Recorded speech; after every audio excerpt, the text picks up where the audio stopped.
საღამო მშვიდობისა ძვირფასო ტელემაყურებლებო. მე გახლავართ ანა მესხი და მოგესალმებით ტელეკომპანია ქართული ტევეს ეთერიდან.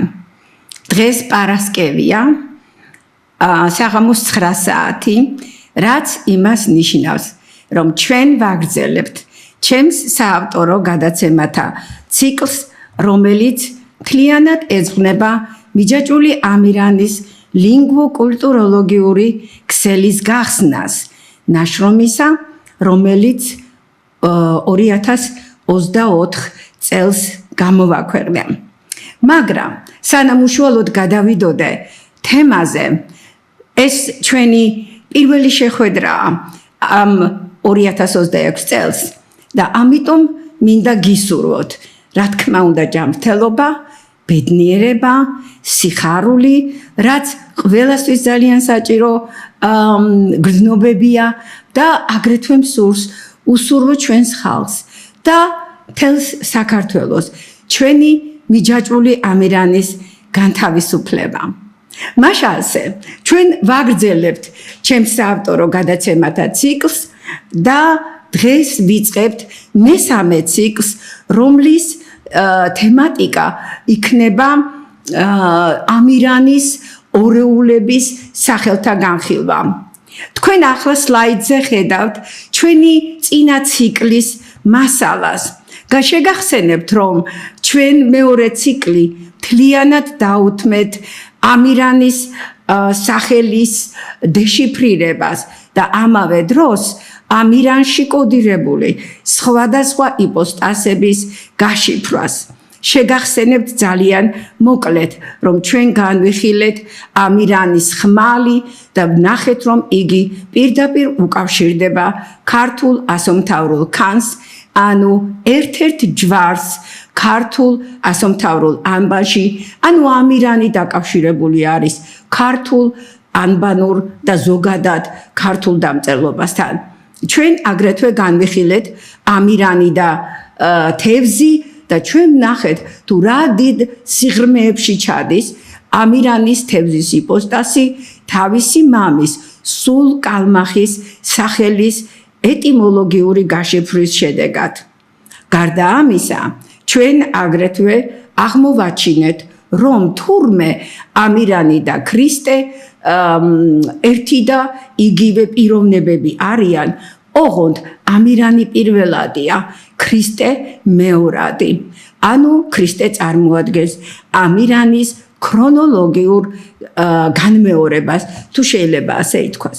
გარდა ამისა, ჩვენ რა თქმა უნდა ვისაუბრეთ თვითონ სახელის ამირანი ეტიმოლოგიაზეც.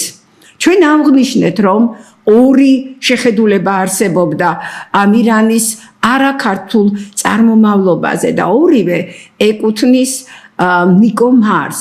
მისი აზრით აღნიშნული სახელი მოდიოდა ან სპარსულ არაბულიდან, შეგახსენებთ იმ ფრაზასაც ამირ ანდარე ჯან ან ჯაჰან და მეორე კი ეს გახლავთ აფხაზურიდან ამერ ამრა.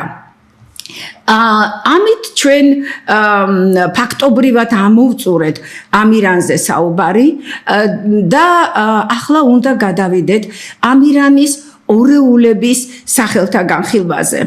რა თქმა უნდა, უპირველეს ყოვლისა, ალბათ დამეთანხმებით, რომ ყველაზე საინტერესო იქნება აფსკილის სახელის განხილვა. შეგახსენებთ, რომ აფსკილი ეს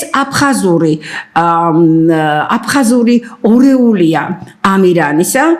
იმედი მაქვს, რომ თქვენ ყველას გახსოვთ აფსკილის მითი, თუ როგორ დაიბადა იგი ერთ ოჯახში, შემდეგ ღმერთის შემდეგ როგორ გაბუდაღდა იგი და შემდეგ ღმერთმა გადაწყვიტა, რომ ანგელოზები გამოეგზავნა და დაესაჯა იგი და თავის ცხენთან ერთად როგორ დასაჯა იგი ერთ-ერთ გამოქვაბულში.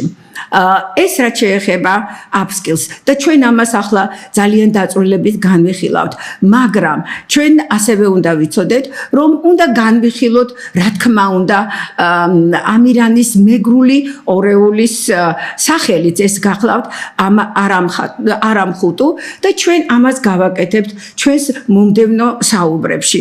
აქვე განხილული იქნება სომხური მითოლოგიის მხერის სახელის ეტიმოლოგია და ამირანის ორეულებთან მართალია დაუკავშირებელი, მაგრამ ამირანის ერთ-ერთი სასურველი ფალავანი შესაბრძოლებლად ამბრი არაბი,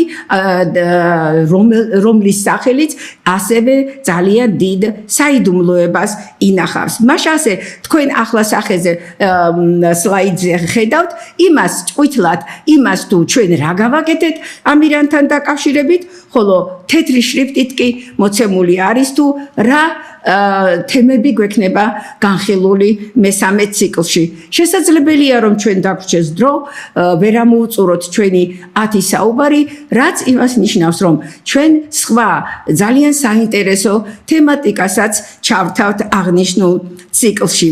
მაშასე ახლა გადავიდეთ უშუალოდ upskill-ის სახელის ეტიმოლოგიაზე. რასაც თქვენ სლაიდზეც ხედავთ, upskill-ი, ამირანის აფხაზური ორეული. როდესაც ჩვენ ამირანი განვიხილეთ აფხაზური ამრას ეტიმოლოგიით, მაშინ ჩვენ მოვიქეცით მეთოდოლოგიური თვალსაზრისით შემდეგნაირად. ჯერ განვიხილებთ ამრა თვითონ აფხაზურ სისტემაში, ხოლო შემდეგ კი იგი განვიხილეთ ქართულ სისტემაში. აქედან გამომდინარე, ჩვენ დღესაც upskills განვიხილავთ ჯერ აფხაზურ სისტემაში, ხოლო შემდეგ კი უკვე ქართველურ სისტემაში. აფხაზურად, უпростоრად, აფხაზური სახელი upskill-ი ნიკო მარის მიხედვით წარმოადგენს მზის შვილს, მაგრამ უშუალოდ შემადგენელი კომპონენტების მიხედვით იგი სინამდვილეში ცის შვილს ნიშნავს. ბატონი მარი ამბობდა, რომ ჩვენო აფხაზურში გვაქვს სიტყვა ბერგ და ეხლა თქვენ ამას სლაიდზე ხედავთ, სადაც პირველი კომპონენტი ბერ, ეს ნიშნავს ცას, ხოლო მეორე, რომელიც წარმოდგენილი არის ერთეული თანხმოვნით, ეს არის გ, იგი წარმოადგენს შვილსო. აქედან გამომდინარე, ჩვენ პირდაპირ ვღებულობთ ცის შვილს. და შემდეგო ამბობდა მარი, უკვე ჩვენ ვხედავთ სრულიად განსხვავებულ, ასე ვთქვათ, განსხვავებული ლექსემებით შედგენილ სახელს, ეს უკვე არის upskill-ი, სადაც ასევე, რა თქმა უნდა, ფიგურირებს როგორც სიტყვა შვილი, skill, ასევე თვითონ ცა და მას წინ უზის აფხაზური პრეფიქსი ა. ახლა რაც შეეხება თვითონ ამ აბერს და ახლა თქვენ თუ შეხედავთ ისევ სლაიდს, სადაც თავში წერია ბარ, ანუ ეს არ არის, როგორ გითხრათ, სრული ხმოვნით წარმოდგენილი ფორმა, შუა ხმოვანი, რომელიც ყვითლად არის აღნიშნული და ხაზი აქვს ქვევით გასმული, მიანიშნებს იმაზე, რომ ეს გახლავთ ნეიტრალური ბგერა, ეს გახლავთ შვა ბგერა, რომელიც განვითარების საფეხურზე მიგითითებთ, რაც კი იმას ნიშნავს, რომ მის წინ სხვა რომელიღაცას ხმოვანი არსებობდა და ეს ხმოვანი უნდა ყოფილიყო სრული ხმოვანი. შვა ბგერის ძირითადი წყარო გახლავთ ხმოვნები ა და ე. აქედან გამომდინარე, რა თქმა უნდა, პარლამენტის ბიბლიოთეკის ელექტრონულ პორტალზე მე ნახე თემურ ვანცელაძის მიერ შედგენილი აფხაზური ლექსიკონი, სადაც ვეძებდი აი აღნიშნულ ამ სიტყვას, ანუ მე ვეძებდი რეკონსტრუირებულ ფორმებს, ან უნდა ბარ სიტყვა მეძებნა, ან და ბერ, იმიტომ რომ სწორედ ეს ფორმები იქნებოდა აი ამ მარის მიერ დაფიქსირებული ლექსემის საწყისი ფორმა. ბართან დაკავშირებით მე ვერაფერი ვერ ნახე, ისევე როგორც ბერთან, რაც იმას ნიშნავს, რომ მე რა თქმა უნდა გადავედი ქართულ მასალაზე და რა თქმა უნდა ამას წინ უსწრებდა ისიც, რომ თვითონ მარს აქვს აღნიშნული, რომ აბერსკილში სკილი წარმოადგენს ოჭანურ ერთეულს, ანუ ხაზი ფაქტობრივად იმისაკენ, რომ ჩვენ უნდა ქართულ ენობრივ სივრცეში ვეძებოთ აღნიშნული სახელის ეტიმოლოგია ჩვენზე წინ გააკეთეს სხვებმაც. მაგრამ როგორც უკვე ვთქვი, ეს არ აღმოჩნდა აღნიშნული სრული ფორმები, აღდგენილი სრული ფორმები, რასაც პატარა ვარსკვლავებით რო არის აღნიშნული, ხო?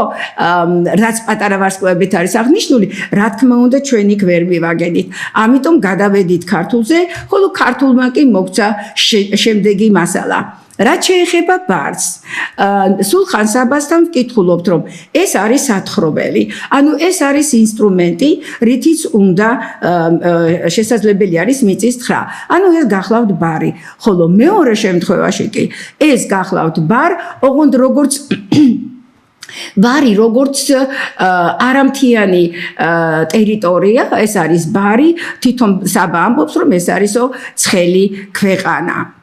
მაშა სადამე ჩვენ მივიღეთ, რომ მთლიანად ემთხვევა აი ამ აღდგენილ ფორმას ბარ, ქართულში დაფიქსირებული ეს ორი ლექსემა. მაგრამ აქ რა თქმა უნდა გავიხსენოთ ენათმეცნიერებაში არსებული ერთ-ერთი აქსიომა, როდესაც ეტიმოლოგიურ კვლევებს ვეხებით, რომ აქ სიტყვების შედარების დროს მხოლოდ და მხოლოდ ფონეტიკური შედარება ჩვენ არაფერს არ გვაძლევს. ის შეიძლება შემთხვევითი იყოს. აუცილებელი არის სემანტიკური დამთხვევაც, ყოველ შემთხვევაში სიახლოვე იმისათვის, რომ ჩვენ ვიფიქროთ აღნიშნული სახელების ეტიმოლოგიურ, ანუ ნათესაურ ურთიერთობაზე. სამწუხაროდ ეს ბართან დაკავშირებით სწორედ რომ სემანტიკურ საფუძველზე შეუძლებელია. ამიტომ ჩვენ გადავწყვიტეთ, რომ გვეცადა მეორე სახელიც, ეს არის ბერ და თქვენ ახლა მას სლაიდზე ხედავთ, ამოწერილი არის რა თქმა უნდა მათი სიტყვის ბერ მნიშვნელობების სხვადასხვა ლექსიკონებიდან. პირველი ეს გახლავთ ისევ საბა, მე ყოველთვის პირველ რიგში ხოლმე სულხან საბას მივმართავ, ამიტომ აქ გაქვთ თქვენ ხანმრავალი კაცი, შემდეგ უკვე არის ქართული ენის განმარტებითი ლექსიკონი, სადაც დაფიქსირებულია ორი მნიშვნელობა, ეს არის ბებერი, მოხუცებული ან დიდი ხნის პიროვნება და მეორე კი გახლავთ საეკლესიო ძმობის წევრი, რომელსაც დადებული აქვს ასკეტურ ცხოვრებაზე აღთქმა. მაშა ასე, შემდეგი უკვე მასალა, რაც ქვევით ჩანს, ჭანური, მეგრული და ქართული, აღებული არის არნოლდ ჩიკობავას შედარებითი ლექსიკონიდან, ჭანურ, მეგრულ, ქართული შედარებითი ლექსიკონიდან, სადაც ვკითხულობთ, რომ ჭანურში გვაქვს ჩვენ ბერე, რაც ნიშნავს ბავშვს, შვილს და ძეს და მეგრულშიც გვაქვს ჩვენ ბერ, რომელიც გამოიყენებაო გვარებში, როგორიც არის მაგალითად ბერაია, ბერია და ამ შემდეგ და გვაქვს აგრეთვე ქართული ბერ, რომელიც გამოიყენებაო გვარებსა და სახელებში. და აქვე გავიხსენოთ სახელები ბერა, ბერიძე, ბეროშვილი და ასე შემდეგ. მაშა ასე ჩვენ შესაძლებლობა გვეძლევა, რომ აი ამ ქართველური მასალიდან უკვე გამოვიყენოთ ცალკეული ერთეულები და ვნახოთ თუ როგორ მოხდება აფხაზური, ვიტყვი, ეგრეთ წოდებული აფხაზური აფსკილის სახელის შინაარსობრივი ეტიმოლოგიური ნათესაური გახსნა. მაშასე ახლა თქვენ სლაიდზე ისევ ხედავთ სწორედ აფხაზური ბერგ რომელზედაც წეღან ვილაპარაკეთ რომ ესო მზის შვილს წარმოადგენსო და მის გვერდით კი გვაქვს უკვე როგორც მარია ამბობდა უკვე სრულად დაწერილი ფორმა aber skill ისევ და ისევ გთხოვთ მიაქციოთ ყურადღება იმას რომ მეორე კომპონენტი და პირველი ძირისეული მორფემა ber გაწარმოდგენილი არის ისევ ნეიტრალური ხმოვნით ისევ შვა ხმოვნის მეშვეობით რაც იმას გვეუბნება რომ ჩვენ უნდა ვეძებოთ სხვა სიტყვა მაგრამ სანამ ჩვენ აი ამ სხვა სიტყვაზე გადავალთ მოდით ვნახოთ aber skill თვითონ რას ნიშნავს აფხაზურად პრეფიქსი აფხაზური პრეფიქსიაო ამბობს მარი და მისი წარმომავლობა განსხვავებული იგი მოდის დამოუკიდებელი სიტყვიდან რომელიც ნიშნავდა ცას მოცემული არის ახლა სლაიდზე ყვითლად სწორედ მისი წარმომავლობაც რომელიც გიჩვენებთ რომ ეს არის ჯერ და შემდეგ ცა დასუსტა და შემდეგ თანხმოვანი მთლიანად ამოვარდა რის საფუძველ და მესამე კომპონენტი ეს გახლავთ მეორე ძირისეული მორფემა ეს არის skill რომელიც ნიშნავს შვილს ძეს მაშ რა მივიღეთ ჩავთვალოთ ჩვენ პრეფიქსის ეტიმოლოგიური მნიშვნელობა მარისა და გვექნება ცა ესე იგი აი იქნება ეტიმოლოგიურად ცა ber იქნება ცა და skill იქნება შვილი მივიღეთ რომ ჩვენ გვაქვს cis შვილი. სხვაგვარად რომ თქვა ჩვენა გვაქვს პრაქტიკულად გამეორება ერთი და იგივე ლექსემისა, რაც არის ცა, რაც იმაზე მიუთითებს, რომ აღნიშნული სიტყვა ხანგასმულია. აღნიშნული სიტყვა ძალიან მნიშვნელოვანია, ანუ ჩვენ შეგვიძლია პირდაპირ გადმოვიტანოთ იგი როგორც დიახ ზეცის ძე. დიახ ზეცის შვილი. ეს რა თქმა უნდა ძალიან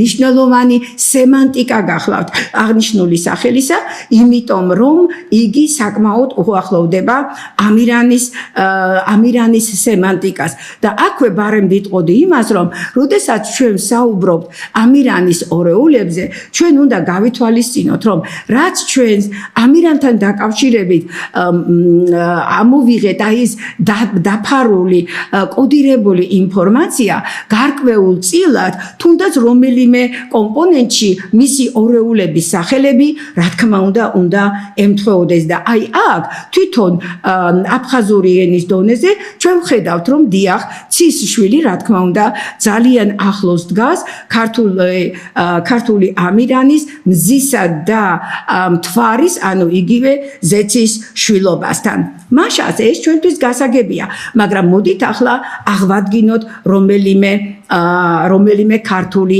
ერთეული და ამ შემთხვევაში, რადგან ჩვენ საუბარი გვაქვს ზეციურ შვილზე, რა თქმა უნდა ჩვენ უნდა გამოვიყენოთ ჭანური ბერე, რომელიც ნიშნავს აგრეთვე შვილს, ძეს. და თუ ჩვენ ჭანურ ბერეს ჩავსვავთ პირველი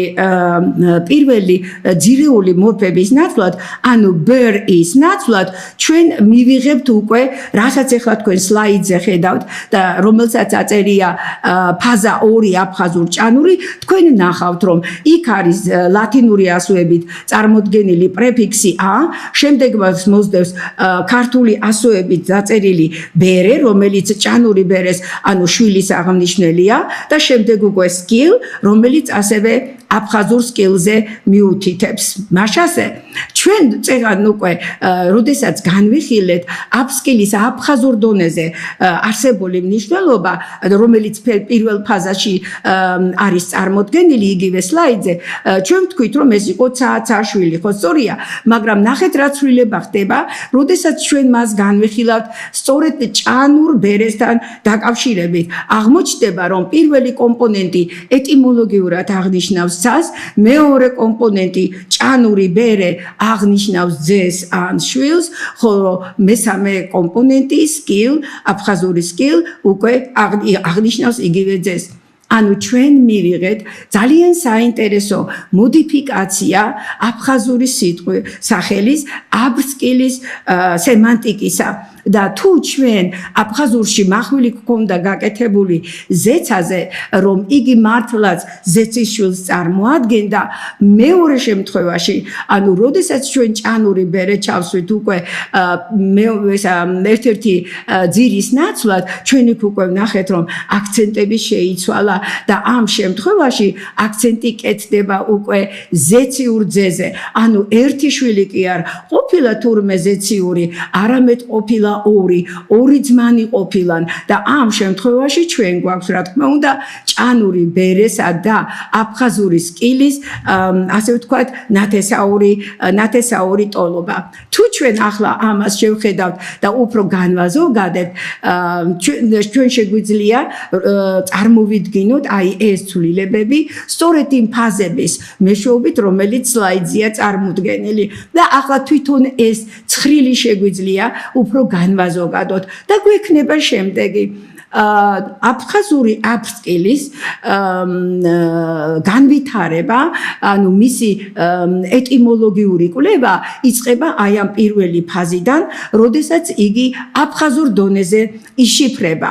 ამ შემთხვევაში ჩვენ გვაქვს მხოლოდ ერთი აფხაზური ენა და აქედან გამომდინარე პირველი ფაზა მონოლინგურია, ანუ ერთენოვანია.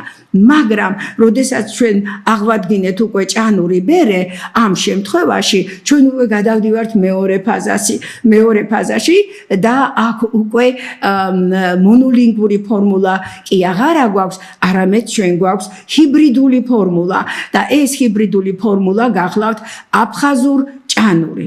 ეს ძალიან მნიშვნელოვანი ფაქტია იმის იცით გასასიგრძე განებლად თუ როგორი მნიშვნელოვანი და როგორი ჩახლართული ურთიერთდამოკიდებულება ყოფილა თურმე აღნიშნულ სახელსა და ქართველურ ენობრივ მასალას შორის.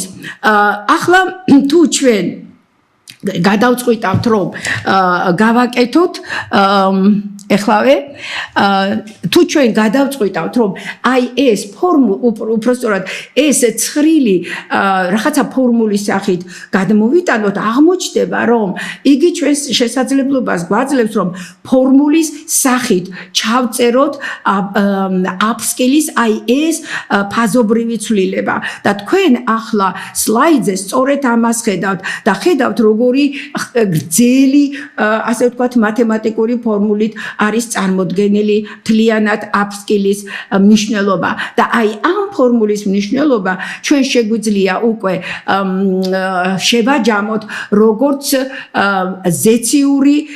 ზეციური ძენი, ზეციური ვაჟკაცები, ანუ აფხაზი და ჭანი ზეციური შვილები.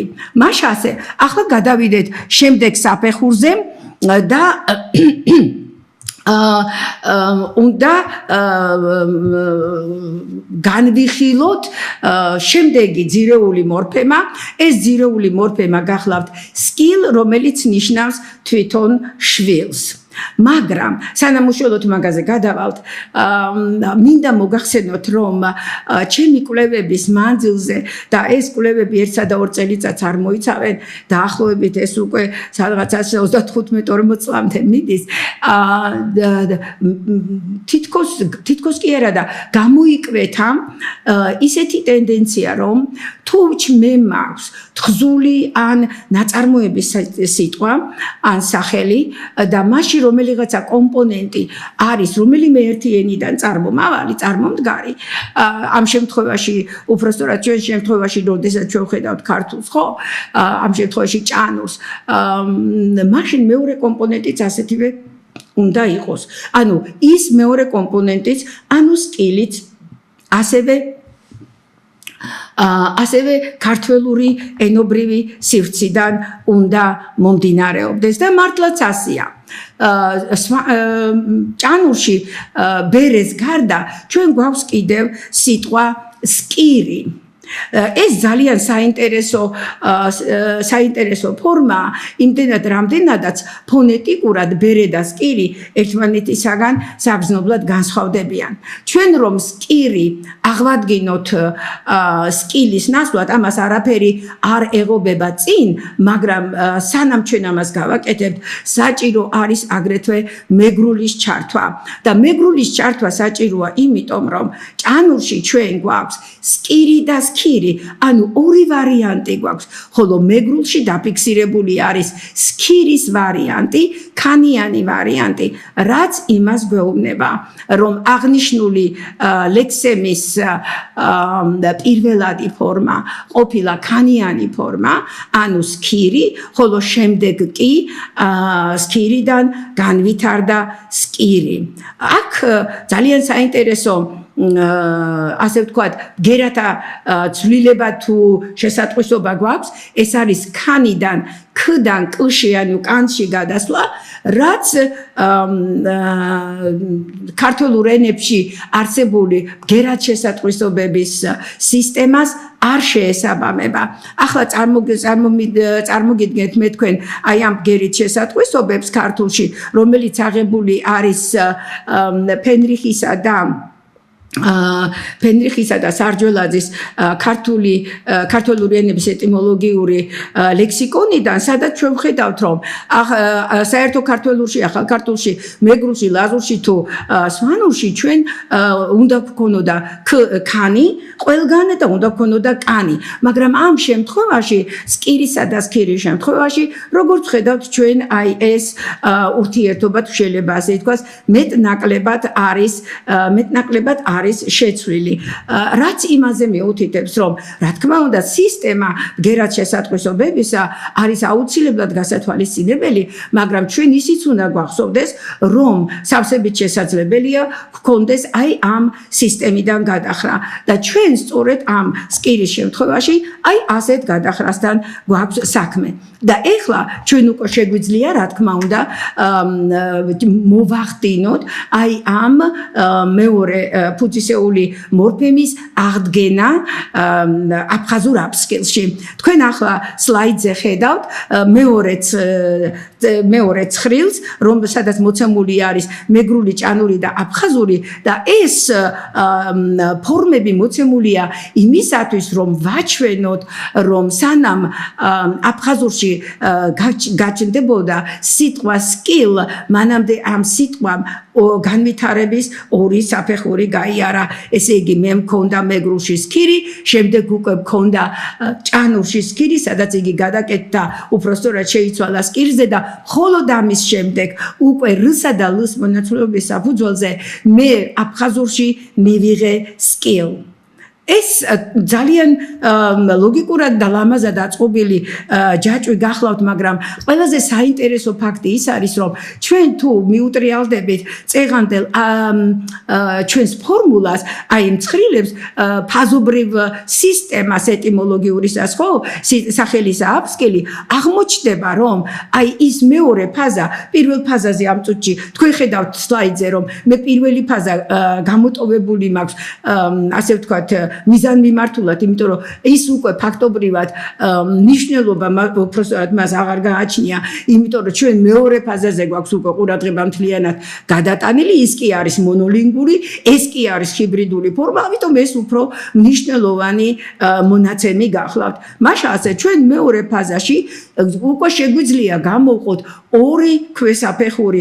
პირველი ქვესაფეხური ეს არის ჭანური ბერეს ჩართვა, რომლის შედეგადაც მე მივიღე ზეციური, ჭანური და აფხაზური ვაჟები, ხოლო მეორე შემთხვევაში მე უკვე უნდა ვისაუბრო სკირის შემთხვევაში და სქირის შემთხვევაში, როდესაც აღდგება, რას ვღებულობთ. და საინტერესო ის არის, რომ მე თუ მეგრული შემოვიტანე, ხო, განხილვაში უკვე მთლიანად მთელი ფაზის ეს საფეხური ღებულობს სამ ენოვანი ჰიბრიდული ფორმულის სახეს. ანუ ჩვენ აქ გვაქვს ერთი მხრივ აფხაზური, გვაქვს ასევე ჭანული და გვაქვს ასევე მეგრული და ახლა თქვენ ხედავთ სწორედ სლაიდზე აი ამ B საფეხურს, როდესაც ლათინური ასოებით დაწერილი არის მხოლოდ და მხოლოდ ერთი პირველი კომპონენტი, ეს არის პრეფიქსი A, ხოლო დანარჩენი კი წარმოდგენილია როგორც ბერეს, კირ და სკირ.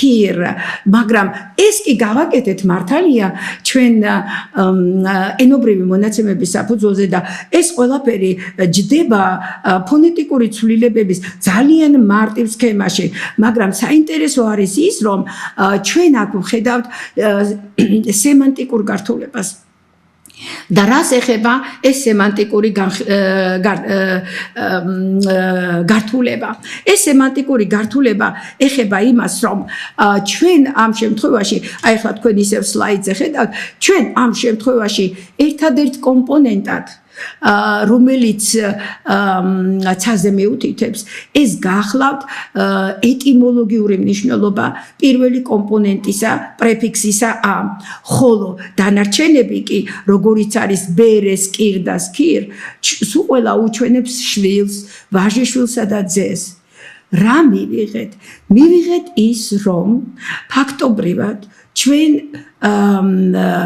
ამ ფაზის მეორე საფეხური ვეუბნება, რომ მხოლოდ აფხაზი და ჭანი ძმები კი არ არიან ძმები, არამედ აქვე არიან მეგრელებიც.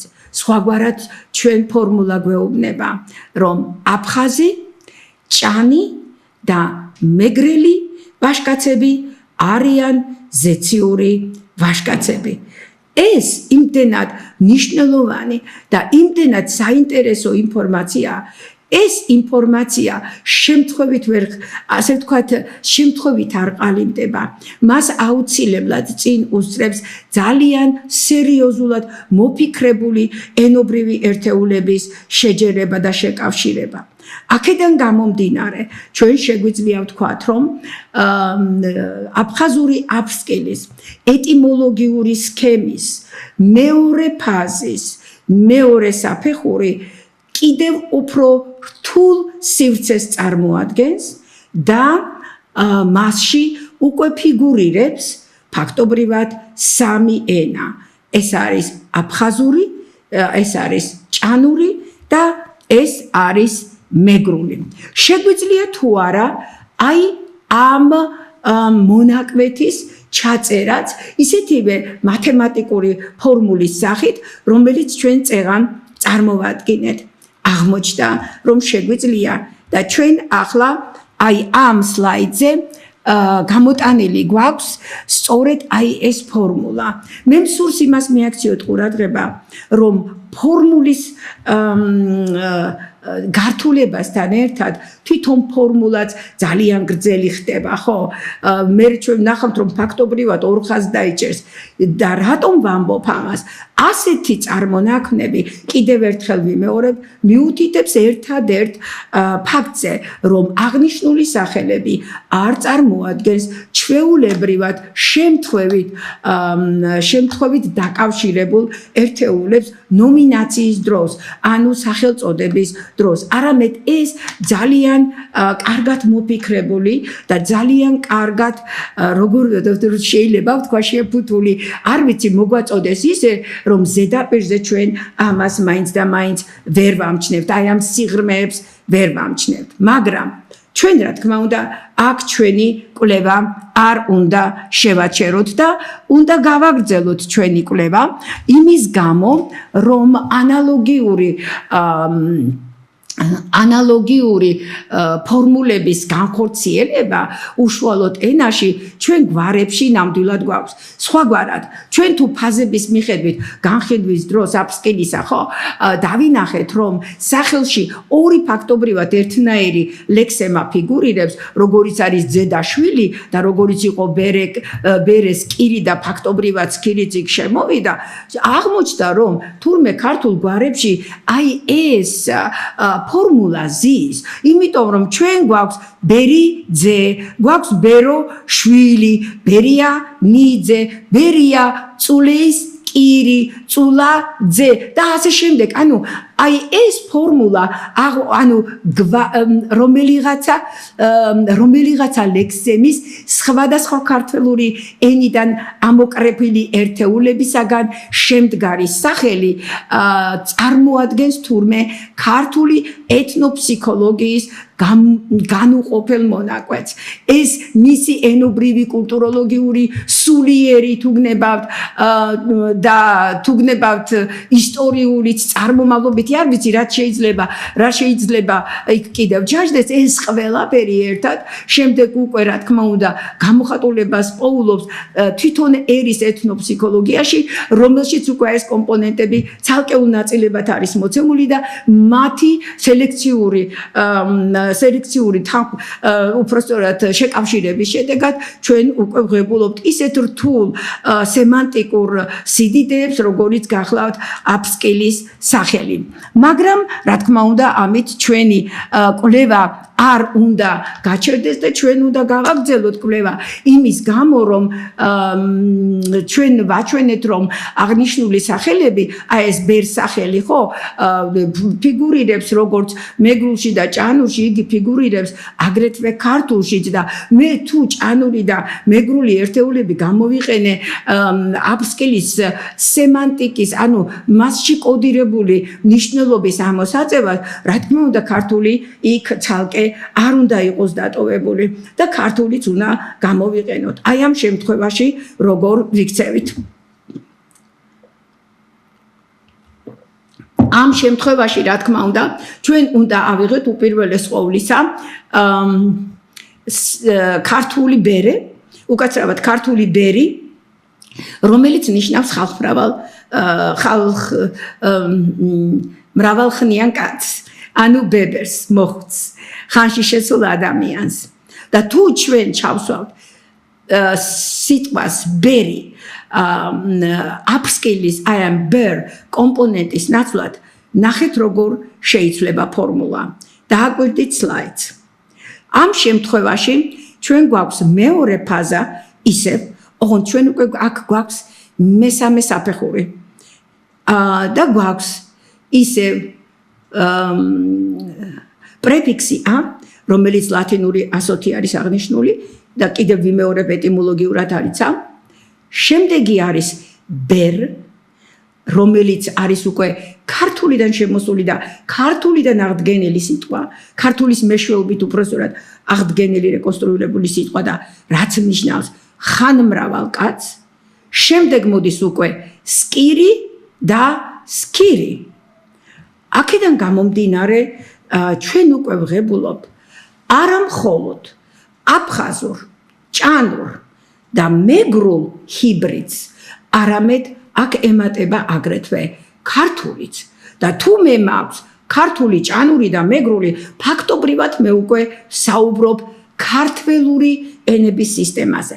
და თუ ეს ასია, მაშინ უკვე მეორე ფაზის მესამე საფეხური მე შემიძლია წარმოვადგინო როგორც აფხაზურ ქართველური.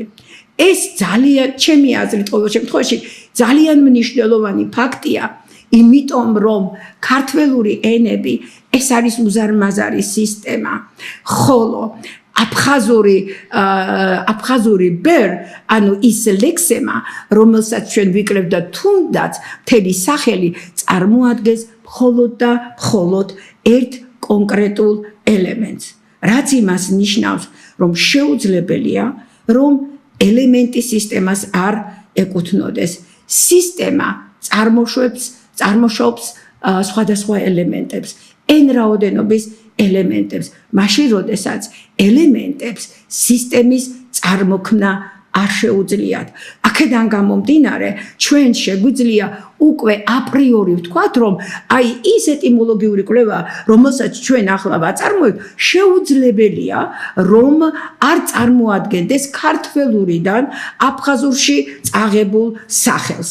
მაგრამ გავაგრძელოთ ჩვენ ისევ კვლევა, ანუ მივუდგეთ ყველაფერს ისევ ენათმეცნიერული ანალიზის კუთხიდან და ვნახოთ რა სემანტიკური ცვლილებები მივიღეთ upskill-ის სახელში, როდესაც მასში აღმადგინეთ ქართული ბერი, ხანმრავალი კაცი. ვინ არის ხანმრავალი კაცი? მაშინ როდესაც გვერდით გიზის ძე და შვილი.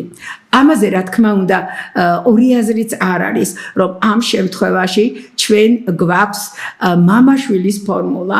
ეს არის ისევ და ისევ რა თქმა უნდა ზეციერი მამა, იმიტომ რომ წინაც უზის პრეფიქსი, რომელიც ეტიმოლოგიურად ზეცას ნიშნავს და თვითონ ეს ბერიც აღადგენს უკაცრავად აფხაზურის ცის მნიშვნელობას, ბერ როგორც ცა და აქედან გამომდინარე ჩვენ შეგვიძლია ვთქვათ, რომ ფაქტობრივად სახეზე არის ღვთაებრივი ოჯახის ფორმულა. ანუ ჩვენ გვაქვს მამა ღმერთის და მისი ღვთაებრივი ძის ერთობა. აი ასეთ ინფორმაციაზე გასვლა, როდესაც ჩვენ ამას ვაკეთებთ ერთადერთი სახელის საფუძველზე, მისი ეტიმოლოგიური კვლევის საფუძველზე და ზოგჯერ იცით დაუჯერებელიც კია, თუ როგორ შეიძლებოდა ესეთი უზარმაზარი კულტუროლოგიური ინფორმაციის ჩადება აი ამ ერთ სახელში, მაგრამ საქმე იმაშია, რომ თუ ჩვენ იგი ფაზებრივად, ანუ ფაზების მიხედვით არ განვიხილეთ, ჩვენ რა თქმა უნდა აი იმ სემანტიკურ ცვლილებებს ვერ ამოვიღებთ. ახლა ვნახოთ თუ აი ამ ქართული ბერის აღდგენის შედეგად მთლიანად ფაზამ, უпростоრად მთლიანად აი ამ ცხრილმა როგორი შესახედაობა მიიღო და ჩვენ აქ გვაქვს ეხლა სლაიდზე ხედავთ თქვენ შეჯამებას ერთგვარს აი ამ ცხრილებისა, რომელსაც მე მართალია ნაწილ ვაჩვენებდი, მაგრამ შემდეგში უკვე გაჩვენებთ მის მთლიან სახესაც. შეგვიძლია ვთქვათ, რომ აფხაზური upskill-ის ეტიმოლოგია ანალიზის სამსაფეხურზე ორფაზიანი სტრუქტურაა. პირველი ფაზა არის მონოლინგვური, ანუ ერთენიანი და მასში განიხილება upskill-ი მხოლოდ და მხოლოდ აფხაზურის კუთხით, ხოლო მეორე კი ეს არის მეორე ფაზას გულისხმობ, მეორე კი ეს არის ჰიბრიდული ფაზა.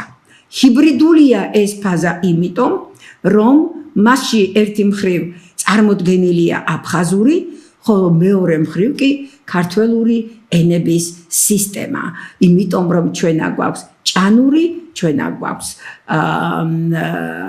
მეგრული და ჩვენ აქ გვაქვს ქართული. აქედან გამომდინარე, ჩვენ შეგვიძლია უკვე ვთქვათ, რომ upskill, როგორც ეს მარს უწერია, ჩვეულებრივი სახელი არ არის. იგი, როგორც ჩვენ აქამდე განვიხილეთ, ამირანთან დაკავშირებული მთელი რიგი სახელები, მისი მშობლების სახელები და როგორც მისი მშობლების სახელები, ასევე სხვა მოქმედი გმირების სახელები, აღმოჩნდა, რომ ესეც ყოფილა კოდი. და კიდევ ერთსაც ვიტყვი, ეს ჩვეულებრივი კოდი არ არის. რა იგულისხმება ჩვეულებრივ კოდში? კლოდ შენონი, რომელიც მე-20 საუკუნის პირველ ნახევარში, უпростоრად 50-იან 60-იან წლებში მოღვაწეობდა ამერიკის შეერთებულ შტატებში და მისი პროფესია იყო პროგრამისტობა და საიდუმლო კოდური სისტემების გაშიფრვა და შედგენა. იგი ამბობდა, რომ არსებობს კოდების სხვადასხვა ფორმები და ყველაზე მარტივ ფორმას იგი დეგენერაციულ ფორმებს უწოდებდა, როდესაც რაღაცა ერთი ელემენტი შეიძლება ჩაანაცვლო მეორე ელემენტი და ძალიან მარტივად მოახდინო მისი დეშიფრირება, მაგრამ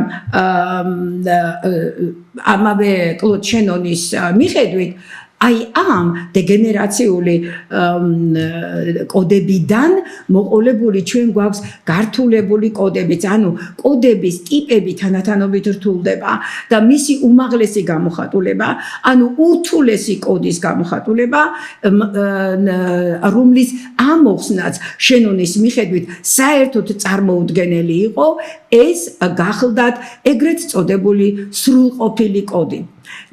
მე ხლა რა თქმა უნდა არ მოყვები იმას თუ როგორ ესმოდა მას ეს სრულყოფილი კოდი, მაგრამ ჩემი კვლევა აჩვენებს, რომ აი ეს სრულყოფილი კოდები შეიძლება სულ სხვადასხვანაირი ფორმულებით იყოს წარმოდგენილი. მთავარი გამსაზღვრელი კრიტერიუმი სრულყოფილი კოდისა გახლავთ ის, რომ მისი ამოხსნა არის პრაქტიკულად შეუძლებელი, მათ შეუძლია გაუძლოს 1000 წლეულებს, ვერ ამოხსნი. ერთადერთი შემთხვევა არის სრულყოფილი კოდის ამოხსნისა, თუ შენ გაქვს გასაღები. თუ გასაღები არ აქვს, ის კოდი სამუდამოდ დაკეტილი დარჩება. ამ შემთხვევაში ჩვენ სწორედ ასეთ კოდთან გვაქვს საკითხი და იმის გამო, რომ ჩვენ ქართველური ენებისა და კულტურის თვალსაზრისით ვიხილავთ upskills, ეს იმას ნიშნავს, რომ ჩვენი გასაღები, რომელიც ღმერთმა გვარგუნა, ჩვენ აი ამ გასაღებს ვიყენებთ იმისათვის, რომ upskill-ის სახელის დაფარული ინფორმაცია ამოვხსნათ. და კიდევ ერთი რამ, როდესაც ჩვენ გვაქვს კოდები, უნდა ვიცოდეთ, რომ კოდის სემანტიკა, ანუ მისი მნიშვნელობა არ წარმოადგენს ლექსიკურ მნიშვნელობას. ანუ ის მასალა, რაც ამოდის კოდის გახსნის დროს, არ წარმოადგენს ჩვეულებრივ ლექსიკურ მნიშვნელობას, როგორცაც ჩვენ ხედავთ ხოლმე ლექსიკონებში, ხო? ეს არ არის. კოდი ყოველთვის მიმართული არის ხოლმე ინფორმაციაზე. მეტიც, ეს ინფორმაციაც კი არის სრულიად განსაზღვრული სახისა. ეს არის დაფარული საკრალური ინფორმაცია, რომელთანაც წვდომა არავის არ აქვს, გარდა იმ პიროვნებისა, რომელსაც გააჩნია კოდის გასაღები და რომელიც გახსნის ამ კოდს და ამოიღებს აი ამ საკრალურ ინფორმაციას.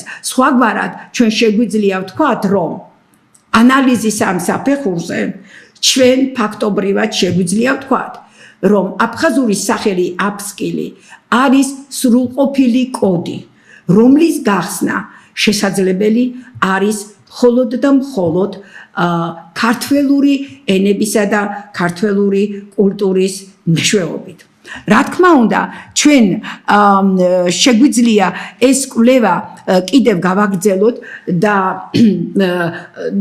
სათქმელი კიდევ რა თქმა უნდა ძალიან ბევრია, მაგრამ ახლა მე თქვენს ყურადღებას მივაქცევ ისევ სლაიდზე, სადაც მოცემული არის უკვე პირველი და მეორე ფაზების სტრუქტურა, ოღონდ მათემატიკური ფორმულის სახით მოცემული და თქვენ ხედავთ, რომ ამ ფორმულას თითქმის ორი ხაზი უკავია. აი ამ ფორმულის საფუძველზე კი ის სემანტიკური ინფორმაცია, რომელიც ამოდის მისგან, ეს გახლავთ ის, რომ აფხაზი, ჭანი, მეგრელი, ვაჟები, ძენი წარმოადგენენ ზეცის შვილებს და მათ ჰყავთ ერთი მამა, ქართველი ხანმრავალი კაცი, რომელიც არის მათი არა მხოლოდ უпростоრად მათი ზეციური მამა, არამედ ზოგადად ქართველებისა და აფხაზების მამა. მოდით აი ამ მონაკვეთზე დავასრულოთ ჩვენი დღევანდელი საუბარი. ჩვენ კიდევ უნდა გავაგრძელოთ, რა თქმა უნდა, ამ ფაზაზე, უпростоრად აი ამ ფაზურ სისტემაზე ლაპარაკი, იმიტომ რომ იგი ჯერ არ დამთავრებულა. ჩვენ კიდევ უნდა განვიხილოთ მისი მესამე ფაზა და შემდეგ უკვე ის უზარმაზარი ინფორმაცია, რომელიც უკვე დასრულებულ ფაზურ ეტიმოლოგიურ სისტემას გააჩნია. მაშასე, ძვირფასო მეგობრებო, გემშვიდობებით დღეს საუკეთესო სურვილებით ამ ახალ წელიწადს და ჩვენს მეორე საუბარში ჩვენ უკვე გავაგრძელებთ upskill-ის ეტიმოლოგიურ კვლევას. კარგად ბრძანდებოდეთ.